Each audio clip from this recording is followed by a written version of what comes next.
Senhor, juventude de Cristo! Sejam todos muito bem-vindos para mais um Conectados na Lição. Muito bem, estamos de volta com mais um Conectados na Lição. E olha, gente, já estamos aqui nos estúdios da Editora Betel, recebendo com muita alegria o nosso comentarista da lição, Pastor Sérgio Costa. Seja muito bem-vindo, pastor, e também aos representantes da Juventude de Cristo. Estou falando dela, diaconisa Jennifer Welter. Seja muito bem-vinda. E o representante dos meninos, estou falando dele, diácono Vitor Rangel, seja muito bem-vindo. E a lição de número 6, gente, traz o título O Sacerdócio de Cristo é semelhante ao de Melquisedeque. Já queremos fazer a primeira pergunta de hoje ao nosso comentarista da lição, pastor Sérgio Costa. Pastor, seja muito bem-vindo. Pastor, quem foi Melquisedeque? Paz do Senhor, Juventude de Cristo, Tianinha, Jennifer, Vitor, Paz do Senhor, meus irmãos. Vamos lá, estamos na lição de número 6. E a pergunta que não quer calar: quem foi Melquisedeque? E aí eu volto e incentivo você, concito você, dá uma olhadinha no nosso livro de apoio, que aí a gente só dá uma pincelada aqui para nortear, para dar um norte. Mas o livro ele vai te dar um estudo mais aprofundado sobre a pessoa de Melquisedeque, que é um mistério. A gente já começa aqui. Melquisedeque, ele é um ser misterioso. Que a gente vê, de acordo lá com Gênesis 14, 18, que vai afirmar que Melquisedeque foi rei de Salém. Salém era uma cidade antes da instituição de Jerusalém por Davi, porque Jerusalém era cidade de Davi. E antes de ser Jerusalém era cidade de Jebus, que era a cidade dos Jebuseus. E antes da cidade dos Jebuseus era Salém, que a gente vai ver, né, que vai ser essa cidade que depois vai ser ocupada pelos Jebuseus e por Davi. Está em 2 Samuel 5:6. Melquisedeque, ele era sacerdote do Deus Altíssimo, no original ali no hebraico El Elyon, e adorava esse Deus. Seu nome é composto de duas palavras, dois radicais distintos. E Mel, que vem de Melech, significa rei, e Sedeque vem de justiça, ou seja, o nome dele era rei de justiça. Dentro desse contexto, também nós vemos que Melquisedeque, ele recebeu de Abraão o dízimo e ofereceu a Abraão pão e vinho. Então a gente vê que esse Melquisedeque, ele é uma figura que inicialmente no Antigo Testamento é misteriosa, só que vai servir lá em Hebreus para mostrar a sua semelhança como rei de justiça com o ministério sacerdotal e real de Jesus. Entendi. Agora, qual é a semelhança entre o sacerdócio de Melquisedeque e o de Jesus Cristo? Obrigado, Tianinha, pela pergunta. Então, vamos lá. Qual é a semelhança entre o sacerdócio de Melquisedeque com o de Jesus Cristo? O livro de Hebreus, ele traz algumas semelhanças e considerações entre Jesus e Melquisedeque. Em Hebreus, no capítulo 7, nos versos do 4 ao 7, o autor vai considerar que o sacerdócio que Melquisedeque teve era maior do que o próprio sacerdócio de Levi.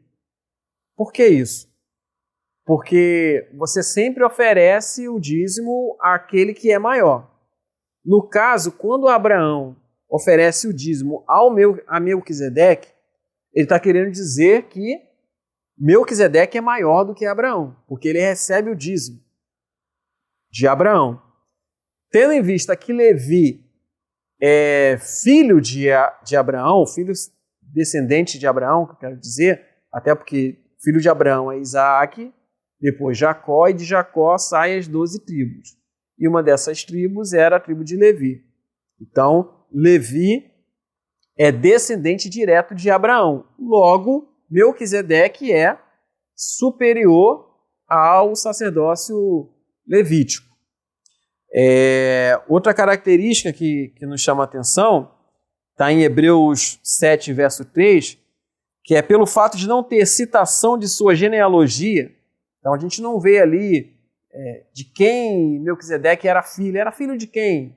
Então não tem isso, não tem uma citação. Ele é apresentado como um personagem misterioso, sem princípio ou fim. E assim como Jesus é eterno.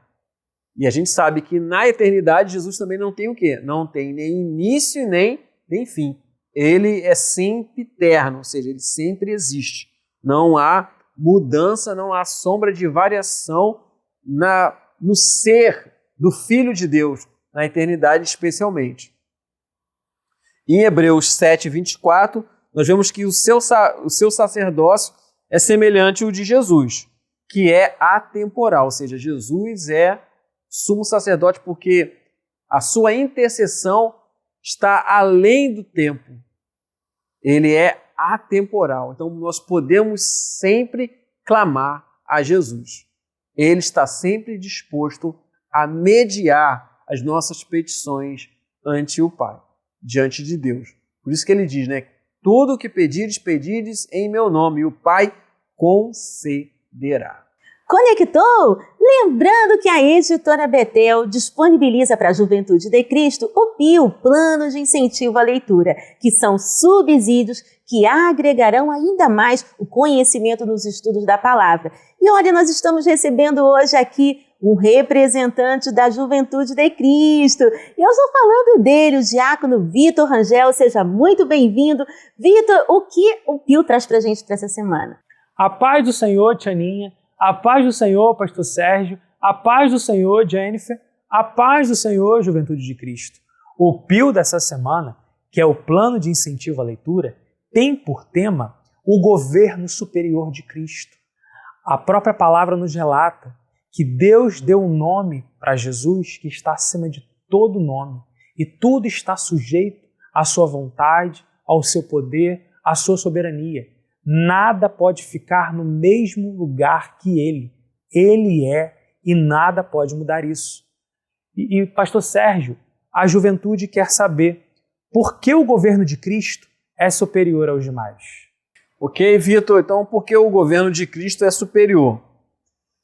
O governo de Cristo ele é superior porque Jesus ele é o Rei dos Reis.